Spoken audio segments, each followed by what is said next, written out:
everyone. Thank you for being here today. My name is Penny Wright, I know most of you. But one of the great things about working at this library is that there are wonderful people working here who have a lot of great information and knowledge. And one of these people is Christine McCarthy, who many of you know from the reference desk. Christine has worked for almost 2 years down here at the reference desk, and she's been a librarian for about 4 years, having received her MLS degree from Queens College. Although this is her first talk on this topic, Christine has long been interested in the connection between libraries and health literacy, or how well people are able to understand health information in order to make appropriate decisions, and how she, as a librarian, can help patrons to become more confident in this area. To that end, she has attended several workshops in preparation for this presentation. When she's not at work, Christine enjoys spending time with her husband and 3.5-year-old daughter. She lives in her hometown of Farmingdale. Please welcome Christine McCarthy. Hi everyone, how are you today? Good. So before we get started, we're a pretty small group, so feel free, if you have questions as we go along, we can kind of stop and if we're going too fast, definitely let me know. Are you all familiar with using the internet, or not as much, or? Not really. Not really. Okay, so we'll just try to go slow, if I'm too fast, just let me know. Okay, so let's get started. I wanted to start with a video that I saw.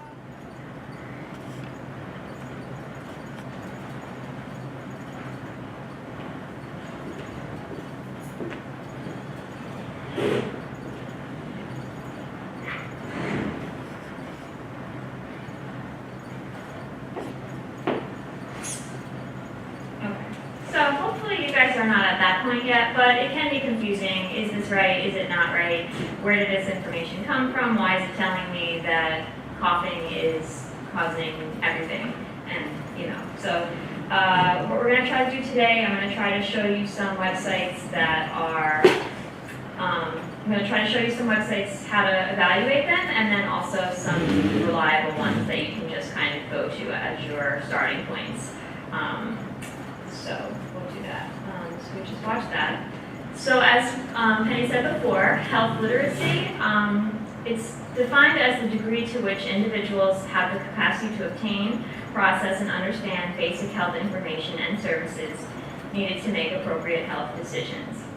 And, there's all different kinds of literacy, and I bring this up only because everyone should kind of be aware that this is a thing. It's something that professional organizations and the government are trying harder to make sure that health literacy is, because it's important. They're trying to make sure that providers and materials are out there that everyone can understand, because 9 out of 10 adults have trouble understanding medical information when it's new or complex, or when it's filled with jargon and the doctor is just throwing information at you and expecting you to understand what he's saying, and you don't.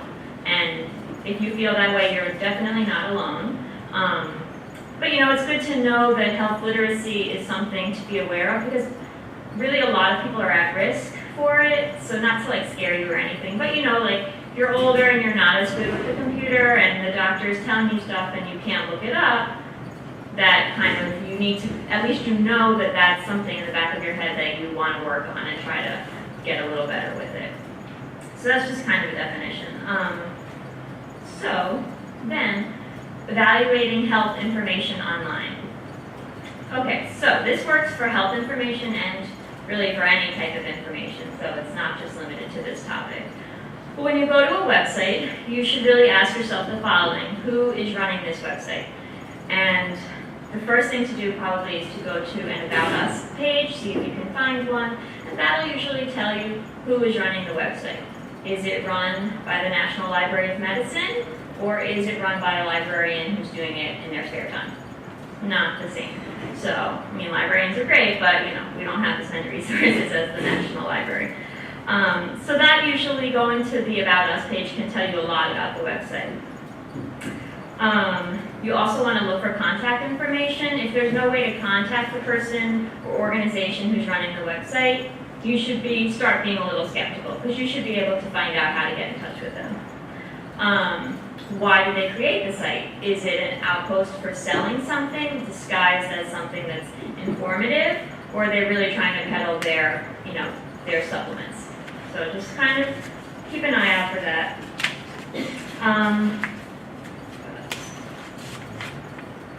A lot of times you can find, it's kind of on the About Us page, but you can find information about our authors. If it's a medical website and the advisory board is all attorneys, they're not really experts on the subject. So again, start being skeptical. What does the site want from you? Does it ask for information in order to give you other information? Not that that is 100% a bad thing, but why are they doing that? And then you should start looking for a privacy policy. What are they doing with my information? Why do they want it? Et cetera, et cetera. And usually you should be able to find a privacy policy on the website. If you can't, that's another red flag, because all the big websites will say what they're doing with your information or what they're not doing with your information, which is important. So let's see what else. Who is paying for the site? Again, that kind of goes back to what I was just saying. Is the site being sponsored by an organization that is for our profit? Because then you just need to keep that in the back of your mind as you do stuff. And then, is it up to date? Is it current? Can you tell if it's current? Are all the documents showing at the bottom when they were written, when they were updated? You'll see on the sites that we're going to look at, most of them at the bottom will say updated and when they were updated, and it'll usually be within the last year or so, depending on what topic it is. So I have a little bit of another tutorial. Let's see if we can get it to work without waiting. So this tutorial is actually produced by Medline Plus, which we're going to talk about in depth in the next few minutes. But it's just a tutorial that they created. And I'm not going to go through it the whole thing because it's very long and boring. But I do want to show you a couple of things to kind of talk about what we just talked about.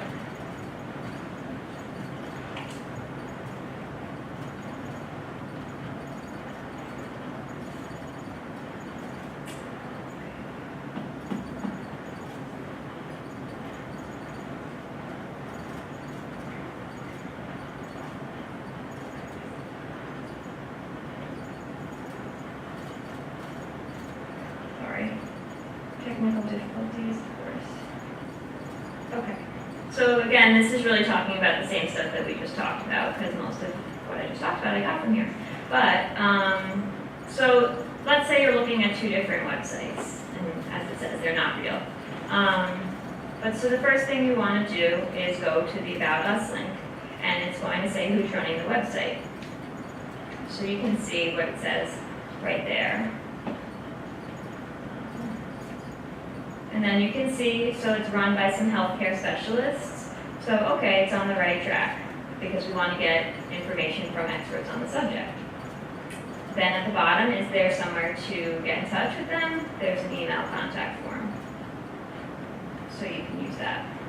So the other website is saying, the titles sound similar. Sometimes the titles of a website can be very misleading because they want you to think that they are authoritative. So, okay, so this is a little more vague, this About Us page, and it doesn't say who they are. And to offer related services. So what are the related services? What are they doing with them? So this website already is kind of looking a little bit less reliable. Okay, and now we also see that a company that makes vitamins and medications sponsors the site. So something to be aware of, because if it's telling you treatment options, it might not be giving an unbiased opinion of the treatment options. Okay, so you can contact the webmaster, but nothing else. There's also the ability to shop on this website right away. I mean, that's probably not going to be a site that you want to get your health information from, which I'm sure all of you know, but we can. Am I going too fast? No. Okay. Are there a few websites that you would recommend? Yes, I'm going to go through them in depth after this.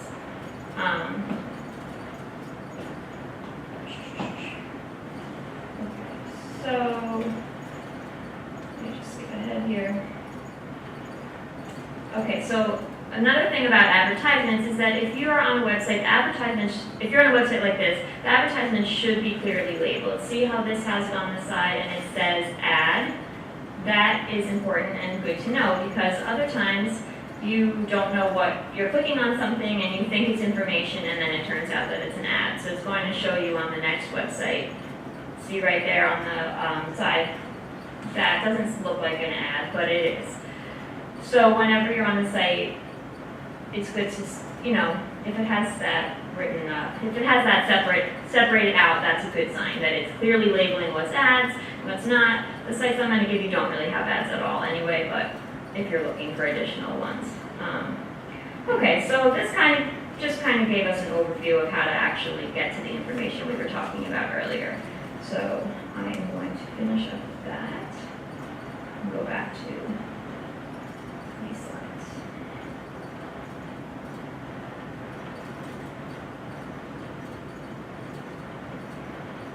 Okay. So some other things to keep in mind. So when you're looking, when you're Googling and you're on something, you probably already know this, but paid sites come to the top of Google searches. So some of the sites I'm going to mention, like Medline Plus, which is really great, is probably not going to be the first hit. It might not be the second or third. That doesn't mean that Google is giving you the best sites. It means it's giving you the ones that are matching Google's criteria best. So I can do this search, but it's probably not going to work well because the internet is giving me a hard time. But if, for example, you search for diabetes, WebMD is like the third result. Medline Plus is nowhere, not on page 2, not on page 3, because there's just so much information related to diabetes that is ad related or sponsored or whatever.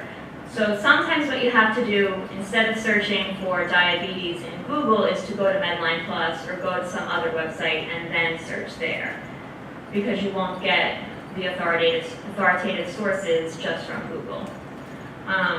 The Mayo Clinic, which you may all be familiar with, they've been working with Google so that their results are coming up higher despite the fact that they don't have advertisers, and that's a really good sign. I have seen them being a little bit higher.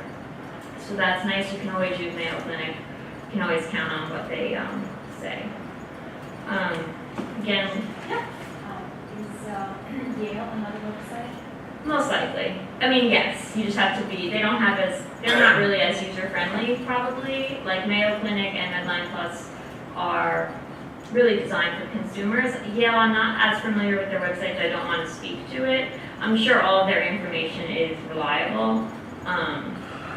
But yeah, if it's a .gov site or .edu, you can be fairly certain that it's going to be safe.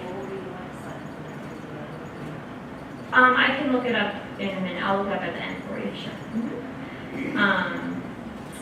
So, the other thing to keep in mind is that some sites are capturing information every time you go on them. If it's asking you for your zip code, there's a reason. It's collecting information. So the sites run by the U.S. National Library of Medicine, they don't collect any personally identifiable information. So when you're on when you're searching for something and you're looking something up, and then you're on a totally different website, you're reading the newspaper, and now suddenly there's ads for whatever you were just looking up, and you're like, why did those come up? Because there were cookies, they were collecting information, and so it's nice to be able to go on some of these other sites and know that what you're searching isn't going to come up later on a different website because they took your information. So, moving on. So this is just the link for that tutorial that we just did. And then this is trustortrash.org, which is another website that you can use to verified information from another website. So you can write that one down if you'd like. Are you going to give us a piece of paper with any of this stuff Yeah. on it? Oh, great, so we don't have to, right. Yeah, I'm going to give you, I think I forgot to put trust or trash on it, but all of the other websites I'm going to mention are on this sheet. Say again, what does that one do? It tells you what It helps you to evaluate whether a website is something you should use or not, like if you should trust it or if you should trash it. And you'll see that it's a .org, so always .org, .gov, .edu, those are generally better than .coms, not always, but generally. You can feel more comfortable in those websites because they're usually sponsored by a college or university, or .gov is a governmental website. Okay. So now we are going to get into some of the actual websites that are good options for starting your research. So the first one is Medline Plus. It is run by the National Institute of Health, produced by the National Library of Medicine, and it is specifically targeted for patients, for consumers. It's not for health professionals, so it's not super in-depth. It's not journal articles. It's easy to read materials that you can use. So we're going to go to that website, hopefully.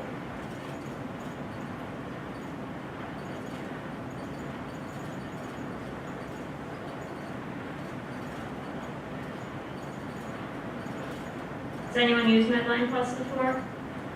No. They do have PubMed, which is also like, you might see that in lists of databases, but that's a little more journal heavy, so. Well, that's good. I'm glad that I'm showing it to you then, if you're not familiar, because I would really recommend this as a great starting point.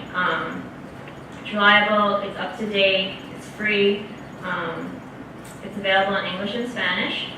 I don't know if anyone here needs that, but maybe you know someone who does. The whole website can be translated into Spanish. You would just click up here. There is also a decent amount of information available in other languages in addition to Spanish. So that would be right down here. So you could click on that. And they don't produce everything in multiple languages. They do produce a lot in Spanish. Multiple languages, it depends on the topic. But I think they're always kind of improving that as they go. So as I said, Medline Plus has like over 1,000 health topics that you can browse. And you can browse them in a couple different ways. So we'll click right here on health topics. Wow, the internet is so slow here. It was fine at my desk right over there.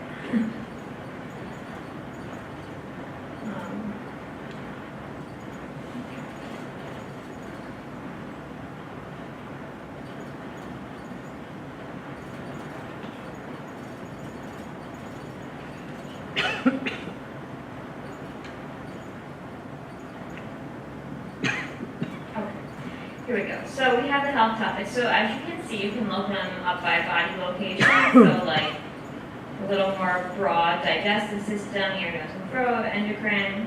You can look up by category over here. So different types of cancers. Diabetes has its own category. Pregnancy. And then, of course, you can search them alphabetically. So let me just click on the letter. And so you'll see they have all these different topics. Let's see, what should we click on?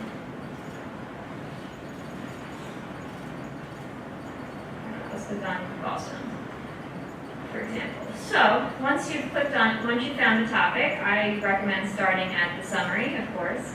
And that just gives you really a little tidbit of information, which depending on what you're looking for, it might be enough. Maybe you're just looking for a definition of something that someone you know has been diagnosed with. Maybe you're not looking for that much. But if you're looking for more, you'll see they have diagnosis and tests, treatments and therapies, specifics. And what you're going to see is that right next to every topic, it's telling you where it's taking you.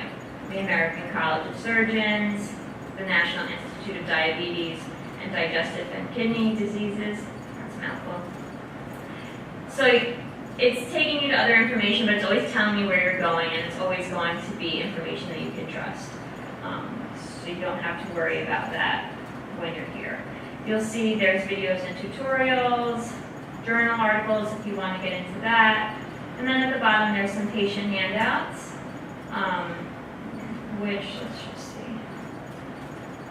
So I'll just click on, and you see also in Spanish if anyone needs that. So if you click on it, it's going to give you some easily digestible information that you could take home, that you could print, or you could read on your own time after you leave the doctor. Just, you know, it's not filled with jargon. It's helpful stuff. So let's go back to the health topics page. Because I do want to mention one more thing in the way you can search, or two more things actually. Well, one is that up here you'll see Search Medline Plus, so that's always going to be there. You don't even have to browse the topics. If you know what you're looking for, you can go right there, and it'll take you to the same type of health topic page that we just looked at. But they also have this section for demographic groups, which has, of course, men, women, seniors. It also has population groups, which is kind of interesting, because sometimes you're more at risk because of something, because of your ethnicity. So you'll see there's African American, Asian. There's also a section for Native American, which in this community I think is important as well. Again, so if you know anyone or anyone will benefit from that, it talks about specific health concerns related to that community. So that's always a nice thing to know about, because maybe you're just trying to find some stuff for something that maybe you should keep on your radar. Okay, so that's the health topics section. I'm going to move over to the drug and supplements section, which is basically what it says. So works kind of the same way. You can look up a drug. Anyone have a drug? Anyone think of anything? Boniva. What? Boniva. Boniva? Okay, so let's see. So you'll see they list all of them with both names or with their general names. So Boniva.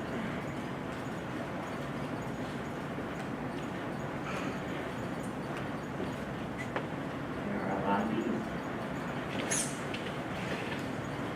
Okay. So I guess the generic name of that is ibandronate, maybe? Does that sound familiar? So we can click on that. And it's nice because it has, again, a lot of information about it. It also lists the brand names. So if you were searching vice versa, you can see. So like before I was searching acetaminophen, and it listed all the different brands that are acetaminophen, because I always get confused, Tylenol, Advil, which one is which, you know. So that's something good right there. So you can always get more information about the side effects. And does it give how long you should be on? It probably would in In some any section? section. We're going to go later. Let's see what side effects. In case you're going to see. There's some special precautions. We are going to look at another site that's related that does have the actual drug label. So if there are any warnings They say that. on it, on the full drug label, it will be listed there. None of them say how long. None of them say how long. That's why I was wondering about That I don't know offhand. I don't know directly, but it might be worth reading into it. This might be a good spot to look and see if you can find that. Okay, so, and then of course there was if you go back to the top, drugs and supplements, there's the section for the drugs that we just looked at. There's also one for herbs and supplements. So very similar, just has like all the different things that you might be looking for. Aloe vera, you know, ginseng, etc. Bee pollen. Okay. And one last thing on Medline Plus is they have a lot of videos and tools that you can look at. You can search the health videos. You can just click on it, and it's going to give you all these different topics that they have videos on. all the health topics that we looked at before, when you go to the health topic, it'll list any videos that they have there too. So a lot of this is kind of cross-reference. There's a lot of different ways to get to the same information. So there's really no wrong way to search anything on Medline Plus. It's just however you feel like searching. So do you need to do anything else other than put in health videos and click it, and then you'll get the video right there, or you? Yep, you'll put the video, like, so example for allergies, it's just we're gonna click on allergies. And if there's a video, which there should be, which is not showing me. Let's go back and see. Yeah, so again, yeah, so there it is. So if you go to videos and tools, it'll list all the videos there. If you go to health topics, you could also get it there that way too, yeah. There's videos, here's that evaluating health information tutorial that we were looking at before. There's some health check tools, there's some games. Those are a little more geared toward younger kids and teenagers, but if you want to, look at them, they're kind of fun. And then there's also one more topic that I just wanted to mention briefly. I don't want to give you guys too much information, but if you go to the T section, there is a topic for talking with your doctor, and there's a lot of information. Here there's a video, there's some tools, there's some handouts for communicating with healthcare professionals, questions to ask your doctor, some interactive lists that you can make when you know you're going to the doctor and you want to kind of think about the things you need to ask. So this is just something good to know going back to health literacy, trying to keep yourself a little more in the loop. So is that under T? It was under T. You could also just search, talking with your doctor, and you could find that. Okay. Any questions about Medline Plus before we move on? I just have a question. Would this be a site where you can actually evaluate physicians, or is that a totally different area that we can discuss? They don't have anything on here about physicians themselves. Where would you find that? I have a website at the end that I'm going to show you. It only will have, both of them are only going to have like their credentials and their legal, if they've had any legal issues, but I will show them to you, yeah. Medline Plus, yeah, as far as I know, they don't talk about specific doctors. Sure. Okay, so the next thing we're going to do is go to the Drug Information Portal, which is also run by the National Library of Medicine. So they're linked, it's linked to Medline Plus. Sorry, I didn't see this. Could you say the name of it again? Sure. It's called the Drug Information Portal. Drug information. Portal. Sure. So like I said, it's run by the National Library of Medicine. And if you search for something, we can try Boniva again.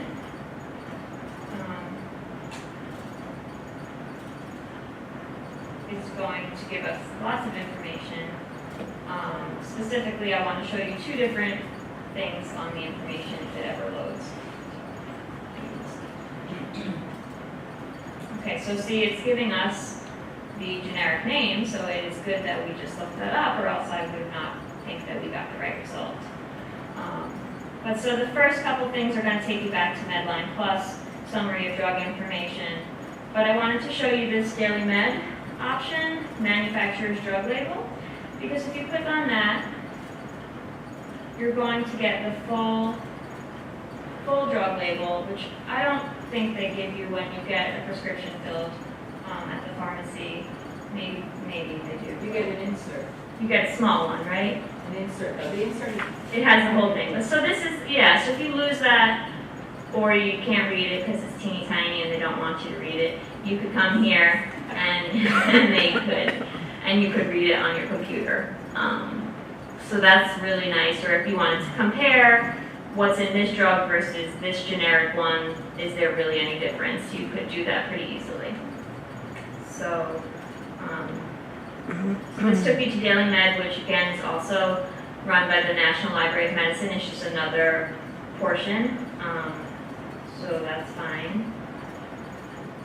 And here is the whole drug label, and you can kind of go skip, you can look at the whole thing in full, or you can skip down to whichever section you want. Like, for example, where did they have it? The ingredients. So if you're allergic to something, you want to make sure it's not in there, you can see all the ingredients, which is pretty great. But it does have all of that other information. You can download it into a PDF, save it onto your computer, whatever you need to do. So going back to the drug information portal, the other thing I wanted to show you, which this one doesn't have,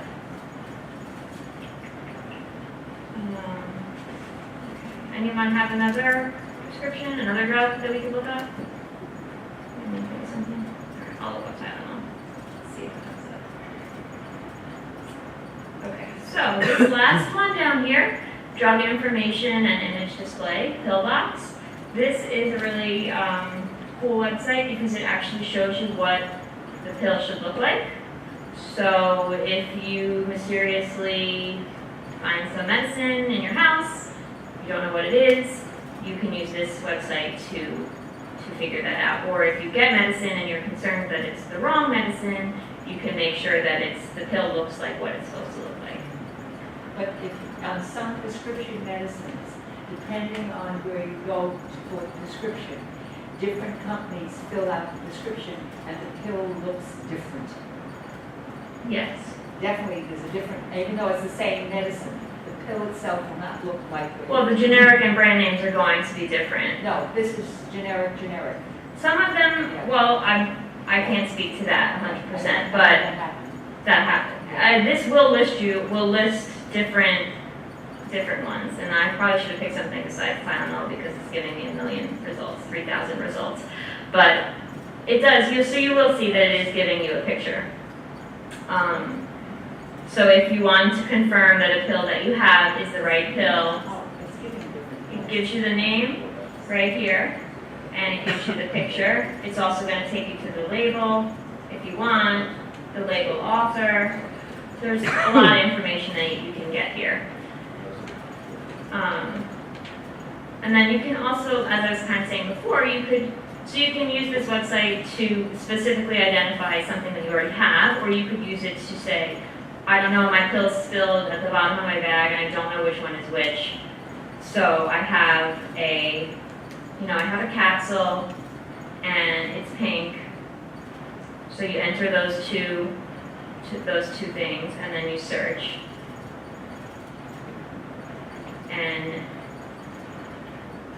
of course there's no image available, but there was yesterday. So it would give you the list of all the pills that they have in their database that are pink capsules.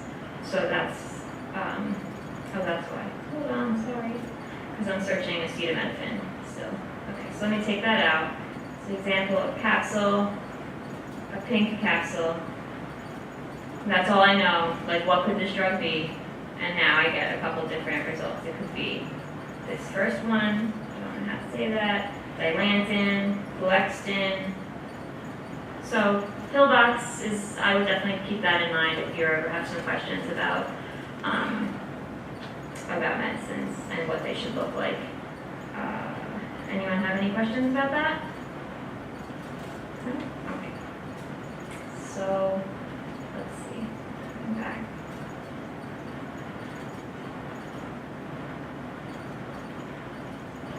So next on our list, so we did the drug information portal here. So next on our list is the National Institute on Aging. This is created by the U.S. Department of Health and Human Services, and it is specifically geared towards the health and well-being of older people. So it's going to be similar to Medline Plus, but it's going to be a little more narrow in its focus. But I don't think that's bad. I think that could be useful.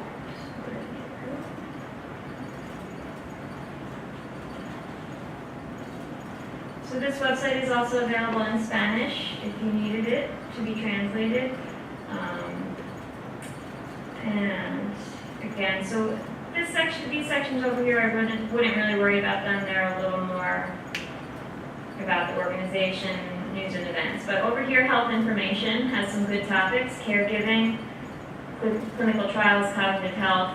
I specifically wanted to point out doctor-patient communication. This again has a nice little section on communicating with your doctor.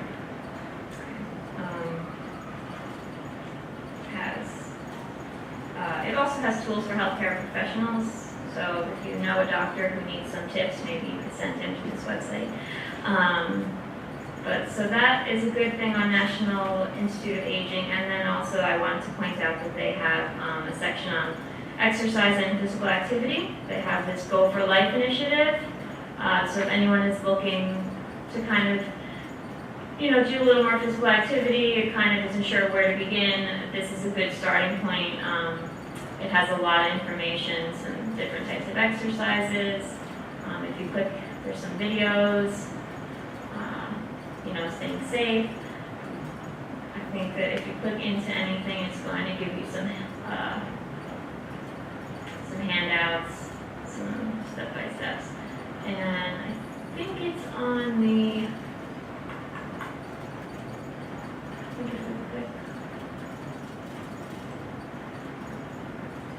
Goal for Life. Yeah, if you click right on the Goal for Life, it's going to take you here, and there's going to be a little more information. You can sign up. I think you can create like a profile, and there's, sorry, I'm not finding it right this second, but there is also, they have like some logs where you can keep track of things. They have some worksheets that you can print out, so it's just something else to know about, a little different than some of the other sites. Okay, so the next site I want to mention quickly, I'm not going to go too into depth on this, but I do want you to all be aware of it. It's called clinicaltrials.gov.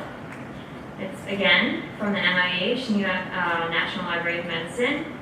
And this is as it says, a database of privately and publicly funded clinical studies from around the world. So what's really neat about this website is that if there's something, if you've been diagnosed with something or someone you know is, and you're looking for studies, you can come to this website and you can just search and see if there's any studies being done, if they're recruiting, if they've already started on the specific diagnosis that you have. I'll do an example search. So recruiting and not yet recruiting. Their example is breast cancer, so I'll just use that.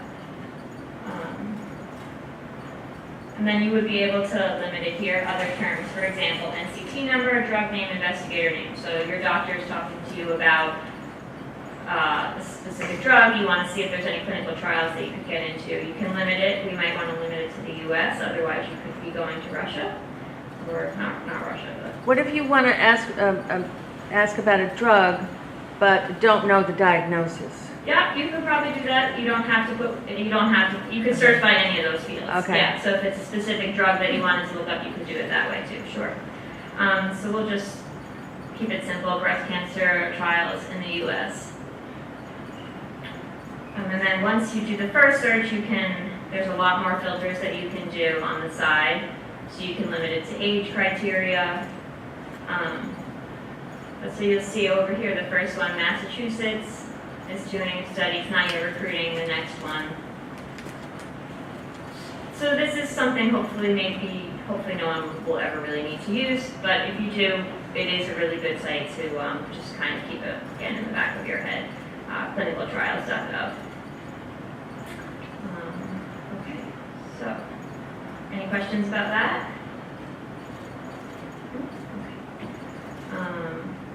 So the next one I wanted to mention is the American Board of Medical Specialties Directory, which kind of talks about your question over there, about specific professions.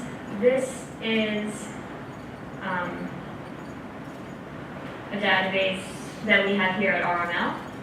It's through our website, which I will show you. It gives access to professional information about more than 900,000 board-certified physicians in more than 50 specialties. So that's good. So we'll look at it, but it's going to give breakdown if you go to a doctor, is he board certified, you can easily check that. And then I'll just kind of show you this other one too, and we'll look at them both again. Is the New York State Physician Profile. And this is just a website, but it is run by the New York State Department of Health, which requires information on all physicians, including their education, translation services, and any legal actions that have been taken against them.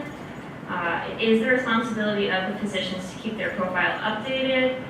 It is the law that they keep it updated, but sometimes there will be information that maybe is a little outdated, but it is a good resource. So let me just show you both those quickly.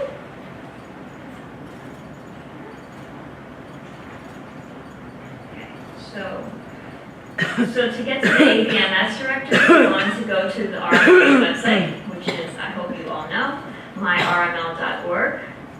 Then you're just going to click here, research and learn. You can go two different ways, but you can go by A to Z or by subject. We'll just go A to Z since we know the name of it, and it's A, so it'll be right at the top.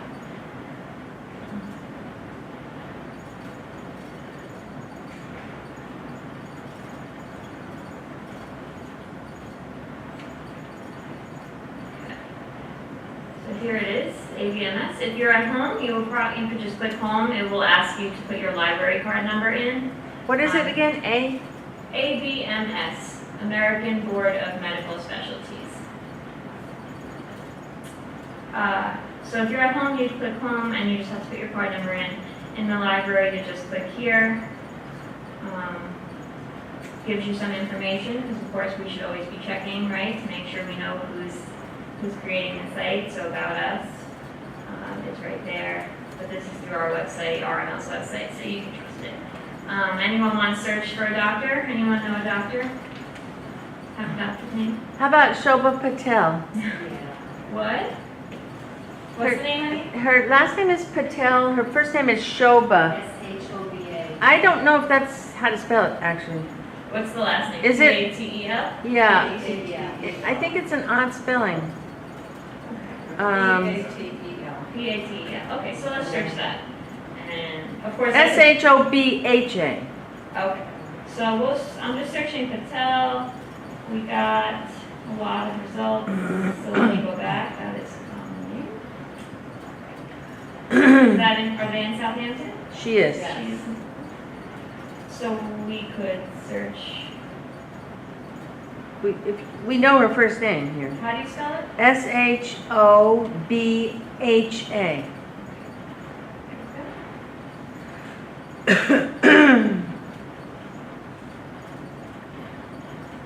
Okay, so there she is, internal medicine, Southampton, New York. Let's hope she's certified since you all seem to go to her. Yeah, so she of course has her certification here, originally certified in 1996. Here's her education. You can see some of her career, her location. This isn't going to give you tons and tons of information, but it is a starting point to see, where they went to school, whether or not they're certified. So that's the one that we have through the library. It doesn't tell you whether they're taking these patients or not. No, it Because does I not. know that she's not. She's not taking it. No, it does not tell you that. It's really more of a credentialing thing. And let's just show you the other site really quick, which is New York.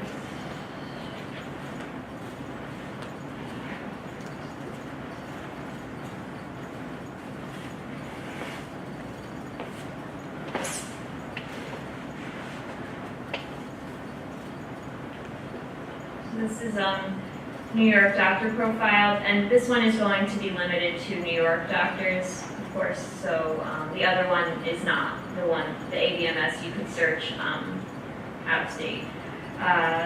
So you would just click here to search for physician. We'll use the same one. It's New York, www.newyorkdoctorprofile.com. And it's on the handout that I'm going to give you. Yeah.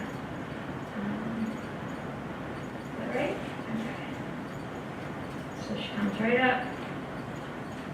So then you'll see here's her license number, and you can click on all of these topics to get more information. So her education, which is the same as what we saw on the last website, so that's good. Practice info. So I think actually on this website they could probably maybe, since they provide their own information, they might be able to say if they are, accepting new patients. And this one also does have legal actions. So you would, not complaints, but any malpractice that's been reported against them would be listed here. So if you ever want to check and see if there's a lawsuit, it would be listed here. They can also put their professional activities and so on. So that's just a place we also, it's not an online resource, but we have the Castle Connolly Directory of Doctors in Reference, which is also a great place to find doctors if you're looking for a specialist. And we can show you where that book is. It's in reference. Castle Connolly. Castle Connolly, yeah. If that's it, for dispositions or something, I know the book. Yeah. I forget like the next part of it, but Well, actually, try to Yeah. position. Sure. Williamsville Market, GIL, MARTI.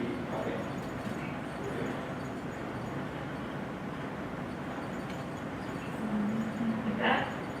GIL and yeah. And William? Okay. Hampton Bays.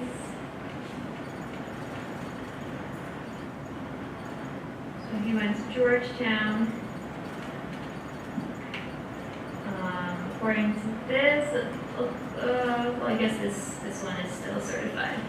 2015, it must still be active. That one. Did you want me to check something specific, malpractice, or, Sure.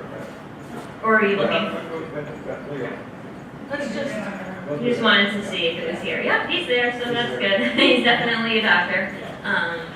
Yeah, I mean, sometimes it's just comforting to know that someone has been certified. I'm checking the legal action. For him? No, I'm recording.